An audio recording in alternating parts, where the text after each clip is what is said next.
سر انہوں نے یوں کیا کہ پہلے جو جی ڈی پی کی انہوں نے لیتے تھے فگرز لیتے تھے وہ بیس تھا 2005-2006 پر. ٹھیک ہے. انہوں نے وہ 2015-16 پہ کر دیا. ٹھیک. تو جب 2015-16 پہ کیا تو پھر انہوں نے اس میں بہت ساری اور ایسی تبدیلیاں کیں جو میرے بھی علم میں ہیں. ٹھیک. وہ بھی معلومات میں, اور کیونکہ اس میں اتنا فرق آیا کہ ہم جیسی کیونکہ فیلڈ کے بندے ایسے سمجھ گئے کہ کوئی پرابلم ہے تو فالو اپ کیا. اب انہوں نے جو ریومرز ہیں وہ یہ ہیں کہ انہوں نے اپنا پر کیپٹا انکم کے اندر جو فگرز استعمال کیے ہیں وہ 98 کی پاپولیشن سینسس کے فگرز ہیں. جو انہوں نے ایل ایس ایم کے اندر لارج سیل مینوفیکچرنگ کے اندر انہوں نے اس کو ایڈ کر دی ہے, اپنا گارمنٹ انڈسٹری کو ایڈ کر دی ہے.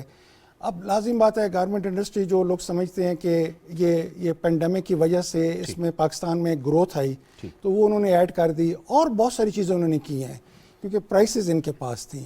اب جو پرابلم ہے وہ یہ ہے کہ ایک تو پلاننگ ہماری زیرو ہو گئی, اس کے بعد ایک پی ٹی آئی حکومت نے اور خان صاحب نے اپنے آپ کو ہیرو بنا دیا اور سب دنیا کو جھوٹا اور بیکار بنا دیا. اور تو تیسری بات ہے وہ یہ ہے کہ آج ہمارے جتنے انٹرنیشنل ایگریمنٹس ہو رہے ہیں, آئی ڈونٹ نو, گورنمنٹ کو چاہیے تھا, اگر اس سے میری تو ایڈوائز ہوتی اس ایشو پہ تو تھی کہ ہمیں پارلیمنٹ میں یہ ڈیبیٹ کرانی چاہیے تھی کہ یہ جو فگرز ہیں کیا یہ کریکٹ ہیں, کیونکہ تمام دنیا میں جیسے میں پہلے کہہ چکا ہوں یہ فگرز جو ہیں یہ پرائیویٹ سیکٹر سے, انڈسٹریز سے, پروفیشنل سے آتے ہیں اور پھر اس کو چیک کیا جاتا ہے. اور ان کو یہ ڈیبیٹ کرنی چاہیے تھی. مجھے یقین ہے کہ اس فگر کو کنٹیسٹ کرنا چاہیے تھا, اور اگر یہ فگر کنٹیسٹ ہوتا تو میرے خیال میں آئی ایم ایف کو ہم بہت ساری چیزیں سمجھا سکتے تھے کہ ہمارا ٹیکس ریشو یہ نہیں ہونا چاہیے, ہمارا جو پیرٹی ریشو ہے وہ کیا ہونا چاہیے, بہت ساری چیزیں ہم ان سے کر سکتے تھے, ہماری سبسڈیز کی کیا پوزیشن ہونی چاہیے. لیکن یعنی اس کی وجہ سے پھر مسائل بھی پیدا ہو جاتے ہیں نا کہ جب آپ ان کو ایک غیر فطری فگرز دکھا رہے ہوتے ہیں تو وہ اسی کی بنیاد پہ پھر آپ سے اگلے مطالبات بھی کر رہے ہوتے ہیں, آپ کے ریونیو کلیکشن وغیرہ, آپ یہ کہنا چاہ رہے ہیں. تو یہ اور پھر سب سے بڑی جو بات ہے کہ پولیٹیکلی بھی پی ٹی آئی جو سکورنگ کر رہی ہے, اب ان کے نمائندے آ کے ٹی وی پر بیٹھ کے باتیں کر رہے ہیں, مجھے تو اگر دعوت دی جائے تو بدمزگی پیدا ہو جائے, بیکاز وہ جو دعوے ہیں وہ سارے کے سارے غلط ثابت ہو سکتے ہیں. اور اس سے پاکستان کی مشکلات بہت زیادہ بڑھ گئی ہیں اس جھوٹ سے, یا یو ٹرن کہہ لیں یا جھوٹ کہہ دیں, پاکستان کی مشکلات بہت زیادہ بڑھ گئی ہیں. منصور صاحب لیکن عام پاکستانی تو یہ کہتا ہے کہ گندم ہمارا مسئلہ ہے, دال ہمارا مسئلہ ہے. جو پچھلے ریٹس ہم نے دیکھے پچھلے دنوں میں, گزشتہ مہینوں میں, وہ عجیب ریٹس تھے, ایک دن ایک وہ کہتے ہیں کہ اب ہم کریں کیا, یہ تو ہم خود پیدا کیا کرتے تھے یہ گندم اپنے ملک میں, اب ہمیں کیا دوبارہ ایک الارمنگ سچویشن کی طرف سر وہ میں نے آپ کو سمجھا دیا نا کہ جس حکومت نے پچھلے سال جس کے دور کے اندر ویٹ کی جو اپنا ٹارگٹ ایریا تھا سوئنگ کا, کاشت کا, وہ 2.1% سے کم ہو گیا, جس کی کھاد جو تھی وہ 3 گنا مہنگی ہو گئی, جس کی بجلی اور ڈیزل مہنگا ہو گیا, اور زمیندار کو انہوں نے ایک ٹیڑی پیسہ ایڈ نہیں کیا. 960 ارب روپے میں سے انہوں نے 5 ارب کا کوئی حصہ آ رہا ہے, تو وہ نہ ہونے کے برابر ہے, آٹے میں وہ نمک کے برابر بھی نہیں ہے. تو نتیجہ یہی ہونا تھا جو آ گیا ہے. اب how do we get out of it, اس کے ہمیں اچھا پھر اس میں پرابلم آئی نا کہ جب انہوں نے وہ فگر دیا 6% کا, تو انہوں نے آئی ایم ایف کو کہا کہ جی ہم 460 ارب روپیہ باقی سورسز سے اکٹھا کر لیں گے, اس لیے ہمیں ڈیزل کم کرنے دیا جائے, بجلی کم کرنے دیا جائے. لیکن جب عملی طور پہ اکانومی کے اندر ہے تو وہ کلیکشن ہو ہی نہیں سکتی, بیکاز وہ ساری فکٹیشس تھی. تو ان کو تو سکورنگ مل گئی کہ دیکھیں جی ہم نے یہ کیا تھا, اس حکومت نے کیا کر وہ جو دیا. کہتے تھے کہ ہمارے پاس ادھر سے ذرائع سے پیسے آ رہے ہیں, وہ اسی لیے آ رہے تھے کہ انہوں نے وہ فگرنگ وہ لے لی نا جی, اس کے مطابق انہوں نے کر دیا. اب اس کی پرابلم اب اس حکومت کو پڑ رہی ہے اور اس ملک کو پڑ رہی ہے. اور آئی ایم ایف اور ورلڈ بینک اور جو یہ ادارے ہیں جو آپ کے کنسورشیم بینکس ہیں, وہ کسی قیمت آپ کو گنجائش نہیں دیں گے جب تک آپ اس ایشو کو پارلیمنٹ میں نہ لے کے جائیں اور فل ڈیبیٹ نہ کرائیں. لیکن پھر آپ کو اگین پرابلم ہوگا کہ آپ کا یہ بجٹ تو آپ کے سر کے اوپر چڑھ گیا. تو اس لیے اس حکومت کے لیے بہت مشکل ہو گیا ہے کہ گراؤنڈ ریئلٹی بالکل مختلف ہے, اور جو فگرز دے رہے ہیں جو پچھلی حکومت بنا کے گیا وہ بالکل مختلف ہیں, اور اس حکومت کے اوپر بہت زیادہ اننیسیسری پریشر پڑ گیا ہے ان چیزوں کو میٹ کرنے کا, مینیج کرنے کا. ملک صاحب آپ بتائیے ایکسپورٹ میں کیا کنٹریبیوشن ہو سکتے ہیں؟ ہم دیکھتے ہیں فارماسیوٹیکل کا ہم نے دیکھا ہے کہ جو بعض ممالک ہیں لیکن کمزور ممالک ہیں, وہاں پہ تو ہم ایکسپورٹ ہماری جا رہی ہے, لیکن اچھی جگہ ہے ہم ایکسپورٹ نہیں کر پا رہے. مسائل کہاں پہ ہیں؟ ایکسپورٹ میں رکاوٹیں ہیں, کوالٹی میں مسائل ہیں, کیا مسئلہ ہے اور کتنا کنٹریبیوٹ کر سکتے ہیں ہم؟ دیکھیں اگر ہم ایکسپورٹ کی بات کریں تو بنگلہ دیش اور انڈیا کی اگر میں اگزامپل دوں تو بنگلہ دیش نے 2025 کا جو ٹارگٹ انٹرنیشنل لیا ہے وہ 10% آف جنیرک مارکیٹ لے لیا ہے، اور ٹوٹل مارکیٹ جو پوری دنیا کی ہے وہ تقریباً $1800 بلین ہے، وہ 10% اس کا ٹارگٹ کر رہے ہیں 2025 تک، اور ہماری جو ایکسپورٹ ہے وہ ہے $225 ملین اونلی، اور ہمارا ہمسایہ جو انڈیا ہے ان کی ہے $22 بلین، $225 ملین پہ ہم ہیں اور وہ ہیں $22 بلین پہ جی، اور انہوں نے جو آگے 2030 تک کا ٹارگٹ کیا ہے وہ $65 بلین ہے، $65 بلین فرام اونلی فارماسیوٹیکلس۔ اچھا، اس کی دو وجوہات ہیں کہ وہ وہاں پہ اس طرح کیسے کر پا رہے ہیں۔ ایک تو پہلے ہے ایز آف ڈوئنگ بزنس، کہ جب آپ ایکسپورٹ اسپیشلی فارماسیوٹیکل کی ایکسپورٹ جو ہے یہ ایک ڈاکومنٹڈ ایکسپورٹ ہے، یہ نہیں کہ آج کوئی آرڈر دے گا تو اگلے دن ہم کو بنا کے چیز بھیج دیں گے، ایسے نہیں ہے۔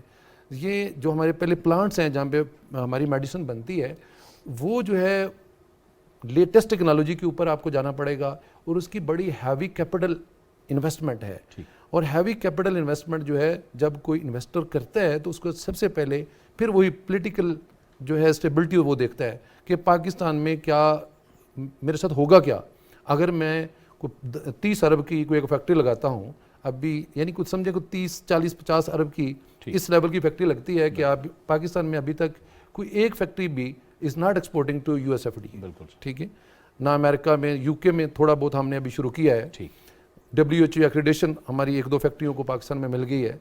تو اب ایک تو یہ پرائس کا ایشو ہے کہ وہاں پہ دیکھیں، وہاں پہ گورنمنٹ کی پالیسی جو ہے نا وہ سبسیڈائز کرتے ہیں میڈیسن کو ان ہاسپٹلس، وہاں پہ انشورنس کا نظام پورا موجود ہے کہ آپ کو وہاں جا کے، اور وہ جو میڈیسنیں پرچیز کرتی ہے گورنمنٹ، اور ان کے بڑے ہائی ریٹ ہیں، یعنی یہاں جو ہم $100 میں ایک پیک دے رہے ہیں میڈیسن کا، اگر وہی سیم آپ UK یا چلے جائیں امریکہ تو آپ کو $50,000 کا ایک پیک ملے گا، سچ ڈیفرنس۔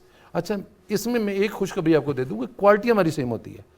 آپ ایک سوالڈی اس کی میڈیسن آئی تھی ہیپاٹائٹس C کی، تو وہ اس وقت بہت سارے لوگوں کا اللہ معاف فرمائے کچھ سال پہلے ایکسپیرینس بھی ہوا، ہیپاٹائٹس C کے لیے وہ میڈیسن جو تھی پاکستان میں وہ ہم نے آخر میں $1,000 کی دی، اور جنہوں نے انٹرنیشنلی لوگوں UK سے یا وہاں سے منگوا کے وہ ایک ہی 60,000 کی دے رہے تھے ایک پیک، ہم $1,000 کا دے رہے تھے۔ تو سیم میڈیسن، اور لوگوں نے رزلٹس بھی دیکھے کہ آپ کو ہیپاٹائٹس C پاکستان میں نظر نہیں آتا۔ میں سمجھتا ہوں کہ ہماری ایکسپورٹ بڑھ سکتی ہے اگر ہمارے جو ٹیکس ہیں آن امپورٹ، دیکھیں ٹیکس آن امپورٹ آف جو آپ کے کمپلسری را مٹیریل ہیں جن کے بغیر آپ کا گزارا ہی نہیں ہے، آپ کی بیسک انڈسٹری نہیں ہے اس کے لیے، اگر اس کے اوپر ٹیکس لگائیں گے basically this is an export tax, تو آپ جب آپ کی کاسٹ آف جو مینوفیکچرنگ ہے وہ بڑھ جائے گی، آپ ریجنلی کمپیٹیٹو نہیں رہیں گے پرائسز میں، پھر آپ انڈیا اور چائنا کو کمپیٹ ہی نہیں کر سکتے انٹرنیشنل مارکیٹ میں، تو پھر آپ کا جو گروتھ ہے ایکسپورٹ ہے اس کی نیچے آ جائے گی۔ تو اس لیے جو ابھی بھی ٹیکس لگا ہے 17%، تو ہم چاہتے ہیں کہ اس کو امیڈیٹلی ختم کیا جائے تاکہ ہم ایکسپورٹ میں پوری دنیا کا مقابلہ کر سکیں۔ بہت شکریہ، بہت شکریہ۔ وقت بھی ختم ہو رہا ہے لیکن ٹرانسمیشن ہماری بہرحال جاری رہے گی۔ بہت بہت شکریہ ملک ارشد صاحب آپ کا۔ منصور حیات چمن صاحب، آپ سے بات کر کے بہت مزہ آیا، اور ہماری خواہش ہوگی کہ آئندہ بھی آپ ہمارے پروگرامز میں اور ٹرانسمیشن میں آتے رہیں، کیونکہ ایگریکلچر سیکٹر اور اس کے علاوہ بھی اکانومی پہ آپ سے بات کر کے بہت اچھا لگا، اور آپ سے ہم مزید بھی سیکھتے رہیں گے۔ بہت بہت شکریہ منصور حیات چمن صاحب آپ کا بھی۔ بجٹ جو ٹرانسمیشن ہے خصوصی، اس کا سلسلہ جاری رہے گا۔ ابھی نیوز بریک کا وقت ہوا چاہتا ہے۔ میرا اور آپ کا ساتھ اس ٹرانسمیشن میں اب تک کے لیے تھا، اجازت دیجیے اور PTV نیوز کے ساتھ رہیے بجٹ ٹرانسمیشن کے لیے۔